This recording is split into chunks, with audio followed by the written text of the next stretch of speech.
சரி, ஏமன்ல ஏதோ நடந்தது பிரச்சனை, யார் கேட்பீங்க? அங்க இருக்க ஷியா சுன்னிக்கு பிரச்சனை இருக்கா? ஆப்கானிஸ்தான்ல பிரச்சனை இருக்கு ஷியா சுன்னிக்கு, பாகிஸ்தான்ல ஷியா சுன்னிக்கு பிரச்சனை இருக்கு, பங்களாதேஷ்ல பிரச்சனை இருக்கு. இதுக்கெல்லாம் யார் குரல் கொடுப்பா? அவங்களுக்குள்ள அடிச்சுட்டா பிரச்சனை கிடையாது, அவங்க சிரியால பிரச்சனை இருக்கு. நரேந்திர மோடி அவர்கள் வந்து ஆட்சிக்கு வந்து அவருடைய இதில் வந்து இன்னைக்கு வந்து இந்த ராமர் கோயில் கட்டி அந்த பாபர் மசூதி எவ்வளோ பெரிய பிரச்சனையாக இருந்தாலும் அவங்களுக்கும் இடம் கொடுத்து இங்கே வந்து எந்த இதுவும் கிடையாது. இதே நீங்கள் மற்ற நாட்டிலலாம் போங்க, அந்த நாட்டில் இருந்து இந்துக்களோட மக்கள் பிரிஞ்சுது இல்லையா? பாகிஸ்தான் பிரிஞ்சு போச்சு, ஆப்கானிஸ்தான் பிரிஞ்சு போச்சு, பங்களாதேஷ் பிரிஞ்சு போச்சு, இப்படி அந்த நாடுகள்லாம் ஒன்று பிரிஞ்சு போச்சு. அடங்காமறு அத்துமீறி நீ சொல்லி கொடுக்கறத விட அந்த பையனை நல்லா படிப்பா, நீ ஒரு பெரிய போலீஸ்காரனாவா, நீ வந்து ஒரு பெரிய ஜட்ஜாவாங்க, நீங்கள் வந்து இந்த சமுதாயத்தில் பெரிய முன்னேற்றம் வந்தால் தானே இந்த வந்து நாடு வந்து முன்னேறும் அப்படின்னு சொல்லி தான் வந்து ஒருத்தர் வந்து நம்ம வந்து பெரிய ஆளை ஆக்கணுமே தவிர, இவங்களுக்குள்ளேயே நடக்கிற பிரச்சனைனா பிரச்சனை கிடையாது, ஆனால் இன்னொருத்தர் நாமத்தில் பிரச்சனைன்றீங்களே. அப்போ எல்லா முஸ்லீம் நாடுகளில் இருக்கிற பிரச்சனையும் நீங்கள் பேசுங்க, இதையும் பேசுங்க, அப்போ விமர்சனங்கள் வராது. அதே போல் நம்ம வாக்காளர் முறைகேடு நடத்தி கேரளாவில் ஜெயிச்சிட்டாங்களா? இல்லை. யார் ஜெயிச்சது? கம்யூனிஸ்ட். இங்கே தமிழகத்தில் திமுக. இப்படி பல மாநிலங்களில் எதிர்கட்சியாக மேற்கு வங்கத்தில் யார் நடத்துது? மம்தா பானர்ஜி. சரி, இதெல்லாம் வந்து பாஜக ஜெயிக்கணும் அப்படின்னா இன்னைக்கு இந்தியா முழுவதும் பாஜகவோட இதில் இருந்திருக்கணுமா இல்லையா? இல்லை, அவர்கிட்ட ஆதாரம் இருக்கு இல்லையா? ஒரே வீட்டில் இவ்வளோ பேர்லாம் இருக்காங்க. சரி,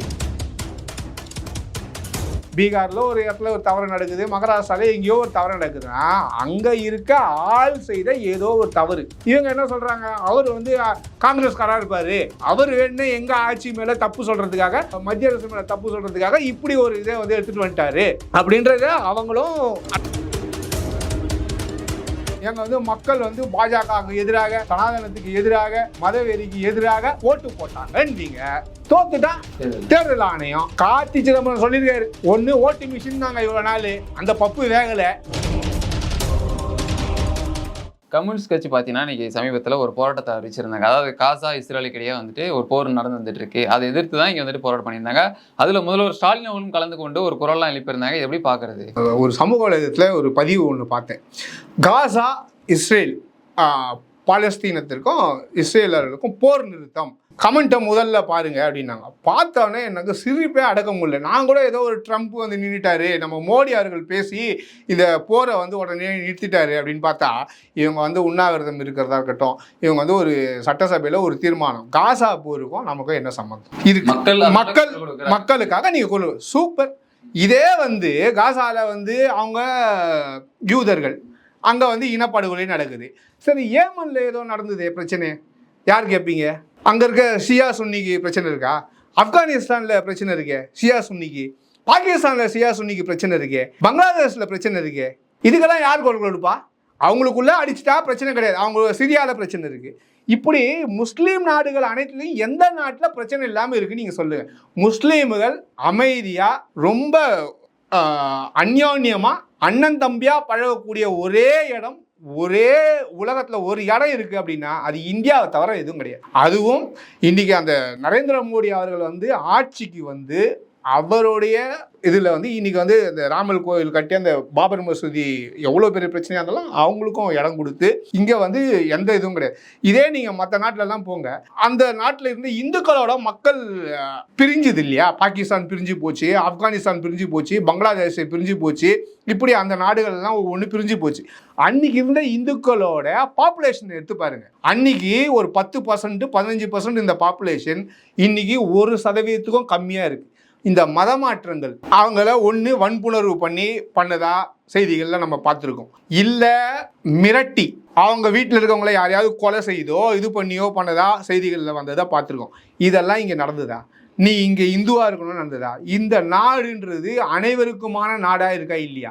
இது போல எல்லா உயிரினங்களும் நல்லா இருக்கணும், யாரும் ஊரே யாரும் கேள்வின்னு கண்ணீர் பூங்குன்ற சொல்லியிருக்காரு. அதை போலத்தான் இந்த உலகம் இருந்ததுன்னா மிகவும் நல்லதா இருக்கும். அதாவது வந்து காக்கை குறியும் என் சாதியினரா இல்லையா பாரதியார்? அதை போல ஏன் பார்க்க மாட்டேங்கிறேன்? அதாவது வந்து நான் வந்து அடக்கப்பட்டவன் ஒடுக்கப்பட்டவன் போராடுறதுல வந்து தப்பு கிடையாது அவங்க. ஏன்னா இன்னைக்கு வந்து கான்ஸ்டியூஷன் பிரகாரம் நடக்குதா, எது பிரகாரம் நடக்குது? அடக்காமறு அத்துமீறி நீ சொல்லி கொடுக்கறத விட அந்த பையனை நல்லா படிப்பா, நீ ஒரு பெரிய போலீஸ்காரனாவா, நீ வந்து ஒரு பெரிய ஜட்ஜாவாங்க, நீங்கள் வந்து இந்த சமுதாயத்தில் பெரிய முன்னேற்றம் வந்தால் தானே இந்த வந்து நாடு வந்து முன்னேறும் அப்படின்னு சொல்லி தான் வந்து ஒருத்தர் வந்து நம்ம வந்து பெரிய ஆளை ஆக்கணுமே தவிர இதை வந்து அடங்கமறு அத்துமீறு அடுத்தோம் ஏதோ கட்டு அப்படின்னு சொல்லிலாம் நம்ம சமூக வலைதளம் பார்த்துட்டு இருக்கோம். இதெல்லாம் வந்து ஒருத்தர் சாதியை ஒருத்தர் இன்னைக்கு இவ்வளவு சாதி சங்கங்கள் எங்கேருந்து இருந்திருக்கும்னு நினைக்கிறீங்க? ஒரு சாதியிலேருந்து இன்னொரு சாதியை பாதுகாக்க தானே இதெல்லாம் உருவாகி இருக்கு அப்படின்னு அவங்க சொல்றாங்கல்ல அந்த தரப்பு. அவங்களுக்கு மாத்திரம் நீங்கள் வந்து ஒரு இதை வந்து கொடுத்துருக்கீங்க, சலுகைகள்லாம் போகுது, எங்களுக்கு என்ன சலுகை, எங்களை நான் பாதுகாக்கணும்னா இன்னைக்கு நான் இந்த சாதி சங்கம் வேணும். மனுஷனை தான் பார்க்கணும். நிறைவேறி இல்லாத நீங்க வந்து அமெரிக்காவை பாரு, அதை பாரு, இதை பாருன்றீங்களா, அங்க நிறைவேறி இல்லையா? எத்தனை வந்து அங்க போய் நீங்க கேட்டீங்கன்னா தெரியும் அந்த கருப்பின மக்களுக்கு நடக்கிற அநியாயம் கொள்ளும். ஆனாலும் நம்ம என்ன சொல்றோம் அப்படின்னா அங்கேயும் பிரச்சனை நடக்குது, அங்கேயும் வெள்ளை மனிதர்களுக்கும் பிரச்சனை நடக்குது. இல்லை எல்லா உயிர்களும் ஒரே உயிர்கள் தானே, ஏன் அந்த எல்லா உயிர்களுக்கான சமமான ஒரு சட்டம் இங்க இருக்கா இல்லையா? இல்லைன்றதுதான் சில விவகாரத்துல நம்ம பார்க்க வேண்டியதாகவும் இருக்குல்ல. இல்ல உலக நாடுகளும் அப்படி இருக்கணும் அப்படின்ட்டு முதல்வர் ஸ்டாலினுடைய ஒரு குரல் கொடுக்குறாரு. உலக நாடுகள் கண்டிப்பா இருக்கணும். தமிழகத்தில் நடக்கிறதையும் நம்ம அதை பார்க்கணும்ல. நீங்கள் உலக நாடுகளை பற்றி பேசாதீங்கன்னு சொல்றதுக்கு நான் கிடையாது ஆளு. கரெக்டா? நீங்கள் வந்து சத்தியமாக போராடணும். ஒரு அநியாயம் நடக்குது, அங்கே பிரச்சனைகள் இருக்கு, அதை வந்து பற்றி பேசுறீங்க. அதே பக்கத்தில் ஏமனில் ஒரு பிரச்சனை நடக்குது, அதே சிரியாவில் ஒரு பிரச்சனை நடக்குது, அங்கே இருக்க பெண்கள் தாக்கப்படுறாங்க, அங்கே இருக்க குழந்தைகள் தாக்கப்படுறாங்க. ஏன் அதுக்கு நீங்கள் இப்போ ஒரு தீர்மானம் நிறைவேற்ற வேண்டியது தானே? போராட்டங்கள் நடக்காத ஏதாவது ஒரு முஸ்லீம் நாடுகளை நீங்கள் காட்டுங்க, ஒன்று காட்டுங்க சார், இன்க்ளூடிங் துருக்கி. எல்லா முஸ்லீம் நாடுகளுக்கும் இன்னைக்கு அவர் தான் சப்போர்ட் வர்றார். நம்ம இந்தியா பாகிஸ்தான் போர் நடக்கும்போது அங்கேருந்து ட்ரோன்லாம் வந்ததா இல்லையான்னு உங்களுக்கு நல்லா தெரியும். அதை பற்றி பல ஆர்டிகல்ஸ் நீங்களும் எழுதிருக்கீங்க, நான் பார்த்தேன். கரெக்டுங்களா? அந்த நாடுகள்லையும் இருக்க முஸ்லீமுக்கு பிரச்சனை தானே. இவங்களுக்குள்ளேயே நடக்கிற பிரச்சனைனா பிரச்சனை கிடையாது, ஆனால் இன்னொருத்தர் நாமத்தில் பிரச்சனைன்றீங்களே. அப்போ எல்லா முஸ்லீம் நாடுகளில் இருக்கிற பிரச்சனையும் நீங்கள் பேசுங்க, இதையும் பேசுங்க, அப்போ விமர்சனங்கள் வராது. அதே போல் நம்ம தமிழக மக்களில் எவ்வளோ பிரச்சனை இருக்குது. சாதிய வன்கொடுமைகள் நடக்குது, ஆணவ வன்கொடுமைகள் நடக்குது, இரட்டை கொலை இது நடக்குது, அரசியல் கொலைகள் நடக்குது, பாலியல் வன்புணர்வு நடக்குது, பெண்களுக்கு எதிரான குற்றம் நடக்குது, குழந்தைகளுக்கு எதிரான குற்றம் நடக்குது. இத்தனையும் யார் பாப்பா? அத்தனையும் பார்க்கறது உங்க போலீஸ் துறை. நீங்க தான் அமைச்சராக இருக்கீங்க, நீங்க எப்போ பார்ப்பீங்கன்ற அந்த கேள்வியை எதிர்கட்சிகள் வைக்கிறாங்க. அதையும் நம்ம பார்க்கணும். அதுக்கு எதிரான போராட்டத்தை நம்ம எப்போ கனிமொழி அக்கா பண்ணுவாங்கன்றதையும் மெழுகுவர்த்தி ஏந்தி போறாங்க அப்படின்னு அந்த கேள்விகளை அதிமுக வைக்குது, பாஜக வைக்குது, எல்லாரும் வைக்கிறாங்கல்ல. அப்போ அந்த விமர்சனங்களுக்கும் நம்ம வந்து பதில் தரக்கூடிய இடமா இருக்கா? அதுக்கு மாத்திரம் நீங்க கேள்விகளுக்கு பதில் சொல்லாமல் போயிடுறீங்களேன்ற அந்த ஒரு விமர்சனத்தை வைக்கிறாங்கல்ல, நீங்க தான் சொல்லணும். இங்கே ஆம்ஸ்ட்ராங் கொலை வழக்கு தொடர்பாக நம்ம விவாதிச்சிருந்தோம் சார். சிபிஐ வழக்கு சிபிஐ விசாரணை வேண்டும்னு சொல்லிட்டு மனு வந்துச்சு. அதை உயர்நீதிமன்றம் பார்த்தீங்கன்னா உத்தரவு பிறப்பிச்சிட்டாங்க. அதை எதிர்த்து தமிழக அரசு சுப்ரீம் கோர்ட் நாடி இருக்காங்க. இந்த நேரத்தில் A1 குற்றவாளியான நாகேந்திரன் உடல்நலக் குறைவால் உயிரிழந்திருக்காங்க. அடுத்து என்ன நடக்க போகுது சார்? அடுத்து என்ன நடக்க போகுது அப்படின்னும் போது மேல்முறையீடு அதனுடைய இதை வந்து வழக்கை வந்து ஒத்தி வச்சிருக்காங்க. எப்படியும் ஒரு வாரம் 10 நாள் சொல்லியிருக்காருன்னு நினைக்கிறேன் தலைமை நீதிபதி.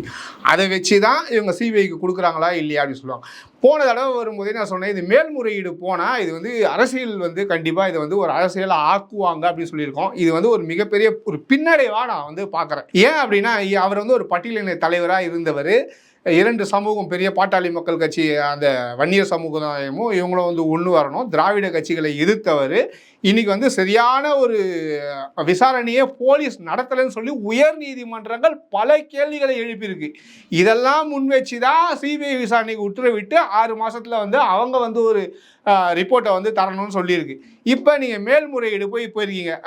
நாகேந்திரன் வந்து எனக்கு இன்னும் குற்றப்பத்திரிகை, அவர் தம்பி வந்து அஸ்வத்தாமன் வந்து எனக்கு இன்னும் பத்திரிகை தரலைன்னா அவர் வந்து ஒரு இது போட்டிருந்தார். சிபிஐ விசாரணை அப்போ இது பல திடுக்கிடும் தகவல்கள், பல அரசியல்வாதிகள் மாட்டுவார்களா அப்படின்ற அந்த யூகங்கள் இதெல்லாம் வந்து ஒரு பக்கம் இருந்தாலும் இந்த கேஸை நீங்கள் நல்லா பாருங்கள். இன்னைக்கு A1 குற்றவாளி நாகேந்திரன் உடல்நல குறைவால் இருந்தார். ஆனால் அவர்கள் மனைவி இதுக்கு முன்னாடி வந்து ஒரு மனு கொடுத்துருந்தாங்க. அதில் வந்து என் கணவர் வந்து கொல்லப்படுவாரோ அப்படின்ற அந்த ஒரு இதை எழுப்பியிருந்தாரு. அண்ணன் தடாரகிம் அவர்கள் கூட வந்து இதை வந்து போஸ்டாக பதிவாக வந்து போட்டதையும் நான் வந்து பார்த்தேன். இந்த கேள்விகள் எல்லாமே, அதாவது இந்த கேஸை வந்து ஒன்றும் நீர்த்து போக செய்யுதா தமிழக அரசுன்ற கேள்விக்கு வந்து இன்னைக்கு வந்து வந்துருச்சு. ஏற்கனவே இதில் வந்து சரியாக விசாரணை பண்ணலைன்றது உயர்நீதிமன்றம் சொல்லி தான் வந்து சிபிஐக்கு மாற்றுறாங்க. நீங்கள் வந்து எப்படி இந்த அண்ணாநகர் சிறுமி வழக்குக்கும் இதுக்கும் வந்து நீங்கள் மேல்முறையீடு போனீங்களோ, ஒரு விமர்சனத்துக்கு ஆளாச்சோ, அதே விமர்சனங்கள் இன்றைக்கி வந்து சோஷியல் மீடியா மூலம் பழவிருக்கு. தமிழக அரசுக்கு இது வந்து ஒரு மிகப்பெரிய ஒரு தலைகுனிவாக தான் மற்றவங்க எல்லாமே பார்க்குறத நம்ம வந்து சோஷியல் மீடியாவிலே நம்ம வந்து பார்க்குறோம். ராகுல் காந்தி அவர்கள் வந்துட்டு தொடர்ச்சியாக தேர்தல் ஆணையம் மீது ஒரு குற்றச்சாட்டு வச்சுருந்தார். இப்போ பீகாரில், அடுத்து கோவா, மேற்கு வங்கத்தில் எல்லாத்திலுமே தமிழகம் இன்க்ளூட சேர்த்து தமிழகத்திலையும் சட்டமன்ற தேர்தல் நடக்க இருக்கிறது. இந்த நேரத்தில் அந்த தேர்தல் ஆணையம் மீது இந்த வாக்காளர் முறைகேடு தொடர்பாக குற்றச்சாட்டு வச்சிருந்தாரு. எப்படி பாக்குறது? வாக்காளர் முறைகேடு நடத்தி கேரளால ஜெயிச்சிட்டாங்களா? இல்ல. யார் ஜெயிச்சது? கம்யூனிஸ்ட். இங்க தமிழகத்துல திமுக. இப்படி பல மாநிலங்கள்ல எதிர்கட்சியா மேற்கு வங்கத்துல யார் நடத்துனது? மம்தா பானர்ஜி, திரிணாமுல் காங்கிரஸ். சரி, இதெல்லாம் வந்து பாஜக ஜெயிக்கணும் அப்படின்னா இன்னைக்கு இந்தியா முழுவதும் பாஜகவோட இதுல இருந்திருக்கணுமா இல்லையா? இல்ல, அவர்கிட்ட ஆதாரம் இருக்கு இல்லையா? ஒரே வீட்லயே இவ்வளவு பேர்லாம் இருக்காங்க. சரி, இன்னைக்கு ஒரு தேர்தல் ஆணையம்ன்றது ஒரு தனி பாடி, கரெக்டுங்களா? அந்த தனி பாடி அவங்ககிட்டயே வந்து இந்தியா முழுவதும் போய் கணக்கெடுப்பு எடுக்க ஆட்கள் இருக்காங்களா, இல்லை அவர்களை வந்து மாநில அரசுகிட்ட கேட்டு இந்த சமூக ஆர்வலர்கள் டீச்சர்ஸை வச்சு எடுக்கிறாங்களா? சமூக ஆர்வலர் டீச்சர்ஸ் வச்சு தான் எடுத்துட்டு கணக்கெடுப்பு நடக்கிறாங்க, கரெக்டா? அப்ப ஒருத்தர் இருவர் செய்த தவறுகள், அந்த தவறுகள் அங்கொன்றும் இங்கொன்றுமா எங்கேயோ ஒன்று நடக்குது, அதை வச்சு நம்ம வந்து சொல்ல முடியாது, கரெக்டுங்களா? இப்போ நம்மளே வந்து ஒரு ஸ்கீம் எடுத்துகிட்டு வரோம் தமிழகத்தில், எங்கேயோ ஒரு அதிகாரி செய்கிற தவறுக்கு முழு அரசாங்கம் பொறுப்பேற்றுக்குமா? மேற்பார்வை பார்க்க வேண்டிய தவறு முழு பொறுப்பு ஏற்று நான் வந்து ராஜினாமா பண்ணுவேன் அப்படின்ற நிலைமையில இருந்தால் நீங்கள் வந்து பாஜகவை இதே கேள்விகளை நீங்கள் கேட்கலாம். பீகாரில் ஒரு இடத்துல ஒரு தவறு நடக்குது, மகாராஷ்டிராவில் எங்கேயோ ஒரு தவறு நடக்குதுன்னா அங்கே இருக்க ஆள் செய்த ஏதோ ஒரு தவறு. இவங்க என்ன சொல்கிறாங்க, அவர் வந்து காங்கிரஸ்காராக இருப்பார், அவர் வேணுன்னு எங்கள் ஆட்சி மேலே தப்பு சொல்கிறதுக்காக, மத்திய அரசு மேலே தப்பு சொல்கிறதுக்காக இப்படி ஒரு இதை வந்து எடுத்துகிட்டு வந்துட்டாரு அப்படின்றத அவங்களும் அரசியல் ரீதியாக தான் பார்க்குறாங்க. இதை வந்து சரியான ஒரு கணக்காய்வு எடுக்கணும். இப்போ எல்லாத்துக்குமே ஸ்கீமில் வருது, குடிசை மாற்று வாரியத்துக்காக பணம் வந்து மத்திய அரசாங்கம் இங்கே கொடுக்குது, இதை வந்து திருப்பி அனுப்பின வரலாறு இருக்குது. பட்டியலின மக்களுடைய மேம்பாட்டிற்காக மத்திய அரசு பணம் கொடுத்துருக்கு, அதையும் திருப்பி அனுப்பியிருக்காங்க, கரெக்டுங்களா? எத்தனையோ ரோடு போடுறதுக்கு மத்திய அரசாங்கம் மலைவாழ் கிராம மக்களுடைய முன்னேற்றத்துக்காக இதுக்காக கொடுக்குறோம். ஜல்ஜீவன் திட்டத்துக்கு இப்போ சொல்லிட்டாரு, யாராவது ஏமாத்தினீங்கன்னா தூக்கிட்டு சொல்லிட்டாரு. அதே போல் இதுக்கு முன்னாடி பண்ணியிருந்தா இதெல்லாம் வந்து நடந்திருக்காது. இந்த மேற்பார்வை பார்க்காது பாஜக மேலே சில டைம் நம்ம குற்றச்சாட்டு வச்சுருக்கோம், நீங்கள் பணம் கொடுத்தா மாத்திரம் போதாது சார், அந்த ஸ்கீம் வந்து ஒழுங்காக நடக்குதா அப்படின்னு நீங்கள் எங்கேயாவது ஒரு குழு அமைச்சிங்களா அப்படின்னு பார்த்துருக்கோம். அதே போல் இங்கே வந்து தேர்தல் ஆணையம்ன்றது ஒரு பாடி கேட்குதா, இவங்கெல்லாம் வேலை செஞ்சாங்களான்னு ஒரு சூப்பர்வைசர் இருப்பார்ல, அவரை பிடிச்சி அவர் தான் இதுக்கெல்லாம் பொறுப்பாளி, கரெக்டுங்களா? இல்லை அந்த மாநில முதல்வர் கொடுத்துருப்பார்ல, அவரை பொறுப்பாளி ஆகிக்க வேண்டியதுதான். இதுக்கும் பாஜக அரசாங்கத்துக்கும் என்ன சம்பந்தம்? நீங்கள் ஜெயிச்சா எங்கள் வந்து மக்கள் வந்து பாஜகவுக்கு எதிராக, சனாதனத்துக்கு எதிராக, மதவெறிக்கு எதிராக ஓட்டு போட்டாங்கன்னுவீங்க, என்ன தோத்துட்டா தேர்தல் ஆணையம் கார்த்தி சிதம்பரம் சொல்லியிருக்காரு, ஒன்று ஓட்டு மிஷின் நாங்கள் இவ்வளோ நாள் அந்த பப்பு வேகலை, கரெக்டா? பப்பு தான் சொல்லணும் அப்படின்னு சொல்லி எல்லாரும் அங்கே சொல்லிட்டு இருக்காங்க, கரெக்டா? நான் சொல்கிற பப்பு வேறு, நான் சொல்கிறேன் இந்த பருப்பு வேகலை அப்படின்றத நான் சொல்கிறேன். ஆனால் சோஷியல் மீடியாவில் என்ன சொல்கிறாங்க, பப்புக்கு இந்த பப்பு வேகலைன்னு சொல்கிறாங்களா இல்லையா? சோஷியல் மீடியாவில் அந்த பதிவுகளை நீங்கள் பார்க்குறீங்களா இல்லையா? எதிர்கட்சிகள் இந்த குற்றச்சாட்டை வைக்குதா இல்லையா? அதே வந்து இவருக்கு இந்த பருப்பு வேகலை அப்படின்றத நம்ம எடுத்துக்கணும். இத்தனை நாள் வந்து தேர்தலுடைய அந்த ஓட்டிங் மிஷினில் சொல்லியிருந்தாங்க, அதனுடைய இது வரல. அவர் கூப்பிட்டு கேட்குறாரு, கார்த்தி சிதம்பரம் சொல்லியிருக்காரு அதெல்லாம் நான் ஒத்துக்க மாட்டேன் அப்படின்னு அவரே சொல்கிறாரு. அவரை நீங்கள் ஒத்துக்க மாட்டீங்க. நீட்டு தேர்வு ஆளுநருக்கு எதிராக இப்போ கூட நம்ம சொன்னாங்க, நீட்டு தேர்வு நாங்கள் 5 வருஷம் ஆச்சு சார், நீங்கள் எப்போ வந்து பண்ண போகிறீங்கன்னு தெரியாது, அதுக்கப்புறம் சுப்ரீம் கோர்ட்டில் இருக்குதுன்னு இவரே சொல்லிட்டாரு. இதை தான் சுப்ரீம் கோர்ட்டில் இருக்குதுன்னு நளினி சிதம்பரம் அன்றைக்கே சொன்னாங்க, இதை தான் பாஜக சொல்லியிருந்தது, இது மூலமாக எத்தனையோ ஏழை குழந்தைகள் படிக்கிறாங்கன்னு சொன்னாங்க, அதை எதிர்த்தும் தமிழகம் போராடுன்னு இப்பவும் சொல்லியிருக்காரு. எப்படி தான் போராட போகுது? நமக்கு தான் ஊடகவியலாளர்களுக்கு வெளிச்சன்றதோட மக்களுக்கு வெளிச்சம். மக்களாக பார்த்து மக்களாக திருந்தாவிட்டால் ஒன்றும் பண்ண முடியாது. ஏமாறுபவர்கள் இருக்க வரை ஏமாற்றுபவர்கள் இருந்து கொண்டே இருப்பார்கள்ன்றதான் இந்த அரசியலோட அரிச்சுவடியாக இருக்குது. அது ஒன்றுமே பண்ண முடியாது.